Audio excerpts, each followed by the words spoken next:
And last but not least, let's go ahead and tackle the design situation of Bybit. So for those who have heard the news about Bybit but don't understand what happened, Bybit is an exchange that is based out of Dubai, I believe, and they were hacked for $1.4 billion worth of ETH, and it has since been split, laundered, etc. through so many different channels. Essentially, it has turned North Korea into the single largest holder of ETH, which is a really shitty situation to be in. And so let's talk about how that hack actually happened and how they could prevent this, and potentially how they could actually leverage something like Quilibrium in order to give a greater degree of defense in depth. So talking about how the hack happened first and foremost, if you're unfamiliar with how cold storage is supposed to work, the idea is at a high level you basically have what is called hot and cold separation of wallets, so that you have a way to securely manage funds such that your risk is significantly minimized in the event that you have some sort of internal compromise at your company. So an exchange, for example, would have significantly more assets in their cold storage than they would have in their hot storage. The hot storage is essentially intended to keep enough liquidity such that they are able to provide support for user withdrawals. And if they do any advanced chain integrations, being able to support those as well. But like largely, we're talking about withdrawals. And so in the withdrawal scenario, what happens is there is a certain amount of liquidity that needs to be maintained.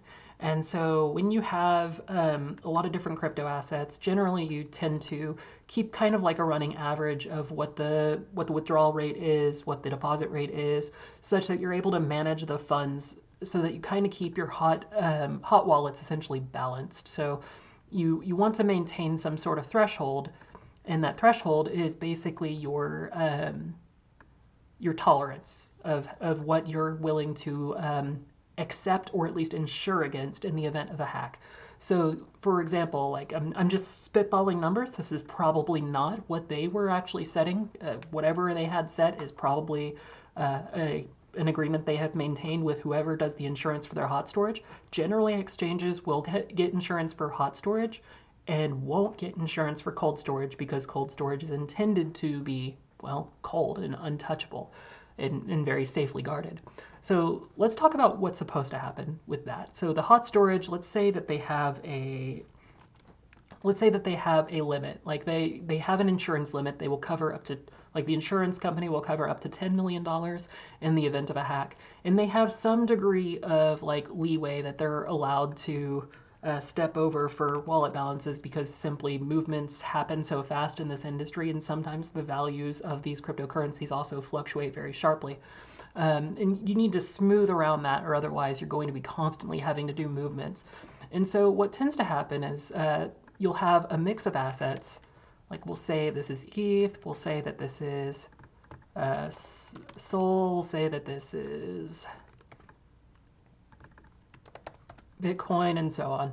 And so you have your hot wallet storage set that you are maintaining some quantity of assets in your hot wallets.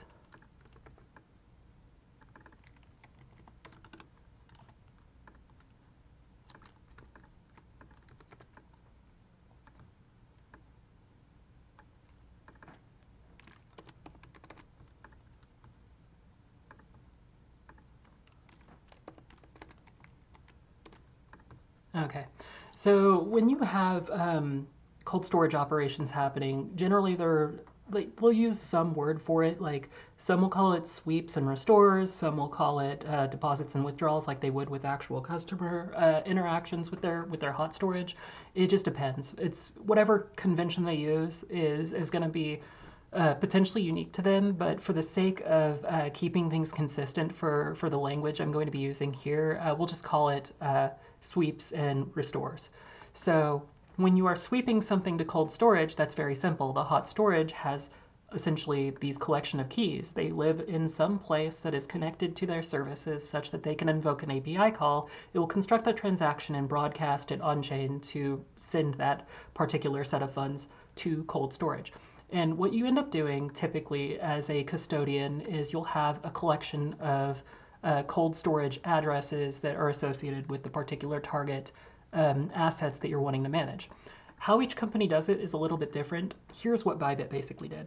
They had a cold storage address, or at least they said it was a cold storage address, that had $1.4 billion worth of ETH-related assets. That's ETH and associated like staked ETH and so on. And so when you hit that limit here, what's supposed to happen is, like, say that it goes over the limit, it will initiate a sweep to cold storage.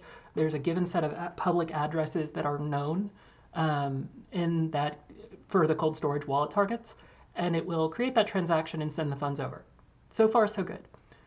What's supposed to happen is when you hit essentially a low limit, so like you're getting too low on funds that exist inside your hot wallet, you initiate a restore operation. And so what's supposed to happen with a cold storage operation is you have people dedicated at the company who have gone through incredibly deep background checks. Their identities are typically not known because otherwise they'd be a target.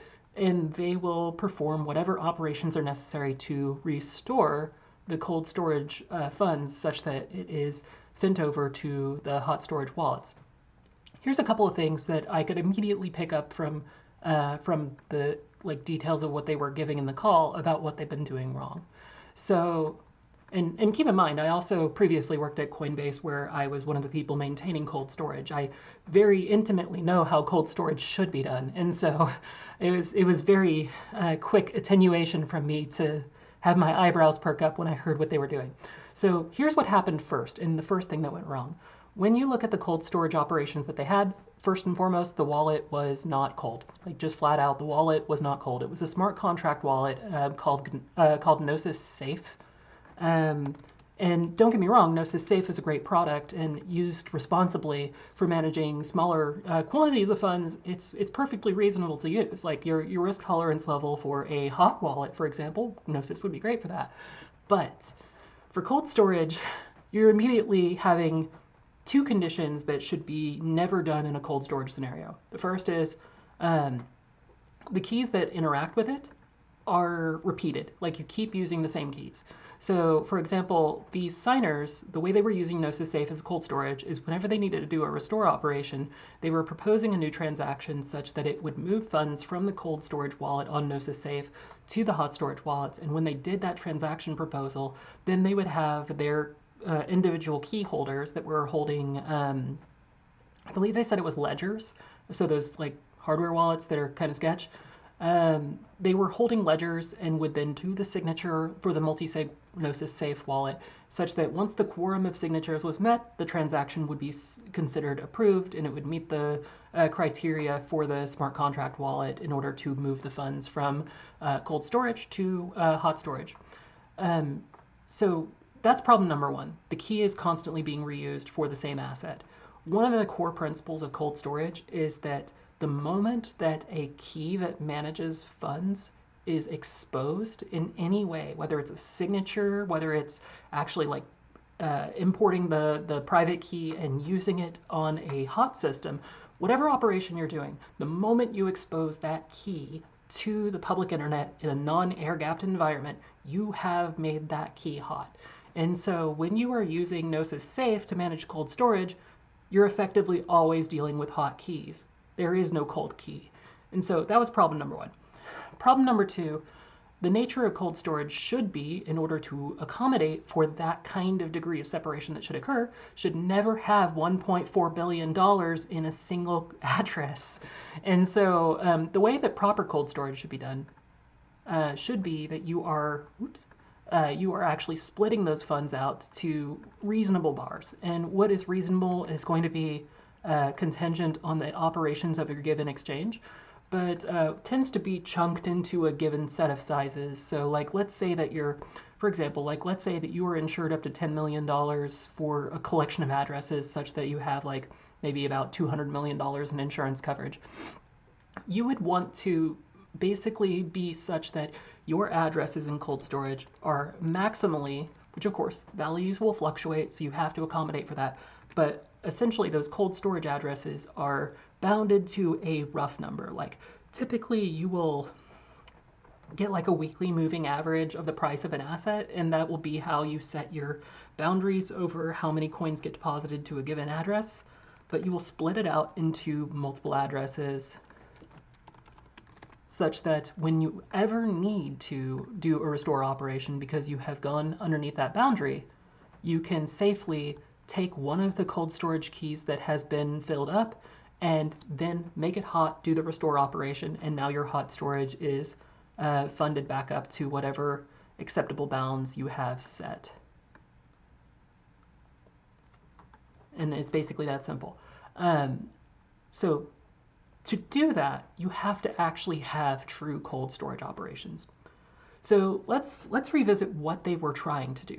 What they were trying to do is a very common way to de-risk the nature of having multiple addresses or having any address in cold storage and exposing it to the web. The moment you have an address that is exposed to the internet, you run the risk that there is some brilliant attacker out there that may take advantage of whatever vulnerabilities are available in order to redirect those funds. And so they try to have a defense in depth by using Gnosis Safe to manage these operations such that in order to compromise that interaction, it requires multiple signers of that wallet to actually agree to that transaction. Well, sure enough, that's exactly what happened. So the nature of the attack was each one of these signers for Bybit was actually given a forged interface. Basically, their machine was compromised such that the signature proposal they received looked like their typical cold storage restoration operations, but they weren't. They signed this operation essentially they were given a fake display that showed like it was just normal operations, but the actual thing that they signed was basically giving over control of the Gnosis Safe wallet such that the attacker could then drain all the funds. So that's basically like one of the common things that you design your cold storage around is such that that can't happen.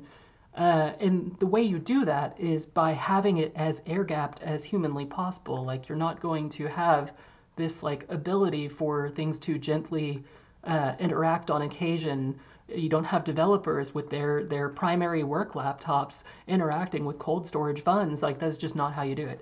So instead what you do is you have basically a hard set of operations that are completely compartmentalized. So you create software that generates keys.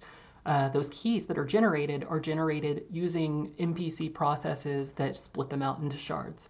One of the most common, in fact, practically the only way that people do it is called Shamir secret sharing. But there is actually a special variant that adds a greater degree of security, and it's something that Quilibrium uses outright for distributed key generation in the network, and that's called Feldman verifiable secret sharing. I've talked about it before in previous broadcasts, but basically it's that each party is running their own instance of the Shamir secret sharing, and then they're basically constructing samples of that polynomial for each participant. They add them together, they create their individual samplings, they emit their public points of those samplings with a zero knowledge proof attached to it to show that they did not cheat, and then also at the end everybody combines their public samplings such that you now have a verifiable result that this, like, every participant behaved honestly and every participant can reconstruct the same key, but none of them actually have the full private key. And so that's like some really fun mathematics that are great about MPC. Now, if you're wanting to do cold storage, you would not do this MPC on the internet. You would do this MPC potentially in a tent. So, like, for example, the way that Coinbase does it, and there's actually public articles about it. I'm not giving any secret details. We would actually set up Faraday tents out in San Francisco where we would actually have, like, completely shielded off from the world. You'd have laptops spun up that are fresh laptops that are procured from sources that, should be reasonable that they can't be tampered with. We would load it with AC, it would run the key generation process, create the shards, and then we would actually print out those shards and store them basically in a physical vault. And then the actual, like, digital assets, like the laptops themselves, like the things that generate the digital assets, I should say, those laptops themselves are then shredded. Every single bit of this is completely asserted that it cannot leave the tent if it has touched key material except for the physical paper, because paper can't be hacked. And so that's basically the principle. So that is the degree of minimization that for a custodian that is managing billions of dollars of assets, that's what you should do. Now, to make this work in the Quilibrium context and where it actually matters, let's talk about the restoration process. So say that you have those pieces of paper stored in the vault, and maybe you have separated it out such that there's different vaults that hold all the shards for greater degree of protection, so that if your vault was actually physically compromised, they would have to hit each vault in order to obtain those shards and reconstruct the cold keys and do the actual theft. In the Q context, that's actually a lot easier to do, because instead of having to manage the reconstruction of these shards by having like some sort of physical location where everybody brings those sheets of paper together or scans them, uploads them, whatever, instead of having to do that, you actually just utilize the key management service such that you are posting those individual shards to each other in a given ceremony. So the way that that operation works is that you have an import key step. So you will create these, I'll just use this to denote a split key. So you have your key splits. And then what is previously done in like the old school cold storage, you then have a step where these are basically uploaded and combined all in one step. So they get uploaded to like some private service that does the reconstruction, and then at the same time does whatever signature operation needs to happen. And maybe they'll use something like a TEE to give a chain of custody that the signature operation that is being performed is something that has been audited and signed off on, and you end up with a signature output that moves the key, and the key is now essentially considered dead because the funds have been transferred from it and the key splits are now useless. And so that's the old school output. You get a signature, and that's basically it. You broadcast it to a chain and you're done. So when you're wanting to move away from that into something that is a bit more resilient, because keep in mind that trusted execution environment, as an example, is something that can be compromised. TEEs have been hacked plenty of times. Private services have been exploited plenty of times. If every single thing you're trying to do with handling cold storage is to minimize your degree of weakest links, this is where you can actually get to using Q as a cold storage system, because instead of doing that, you now have a signature method that is actually performing a series of checks. And the way that you deploy applications to the network is something that essentially provides a deterministic check that cannot be violated. So like, I have created an application. It is essentially existing solely for the purpose of taking key shards and creating a transaction. That transaction is a transfer function of of ETH on the Ethereum mainnet. Here's all the details of it, and it resolves to a static hash that is unforgeable. So you can verify based on that information that those key shards are supposed to go there. But even better, you can actually make those in advance, such that when you are creating these key splits and you are storing any sort of associated metadata to be managed on cold storage when you use it on Q, you are doing so such that you are creating identifiers that are unforgeably bound to only do that one transfer function when the time comes. And so that basically sets the purpose of the key to something more specific than what Amazon KMS could even do, but also more secure than what even traditional cold storage that's very, very high security could be doing. And certainly way more secure than whatever the hell Bybit was doing with Gnosis Safe. So when you do that, you then upload those key shards individually to this transfer function. But remember, inputs on Q are private. So when you are doing this interaction, what's actually happening behind the scenes is you are constructing a garbled circuit and executing it such that each individual party is participating in this garbled circuit where those key values are being merged and a signature is being formed without ever revealing those private inputs to one another. And then you end up getting the output through the magic of MPC. You end up getting a signature output.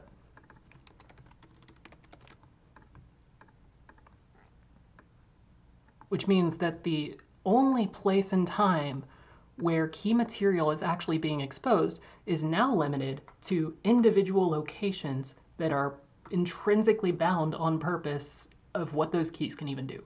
that basically eliminates every single opportunity for an attacker to actually take advantage of these key splits. The only thing you would have to prevent is the secure restoration of those key splits and uploading and integrating with that particular cold storage signing process. That's way better of security than what is happening here. And so that's basically it. These are the things I wanted to run through tonight. I felt like these were important to talk about, especially because of all the news that's been ongoing. Next week we're going to be going through a lot more news. I thought that some of this was going to happen this week, but some things take a little longer than expected, so we'll get to that when it happens, and I'll be excited to share it when I can. In the meantime, I will stick around for a few to see if anybody has any questions. Otherwise, we'll wrap it up and call it a night.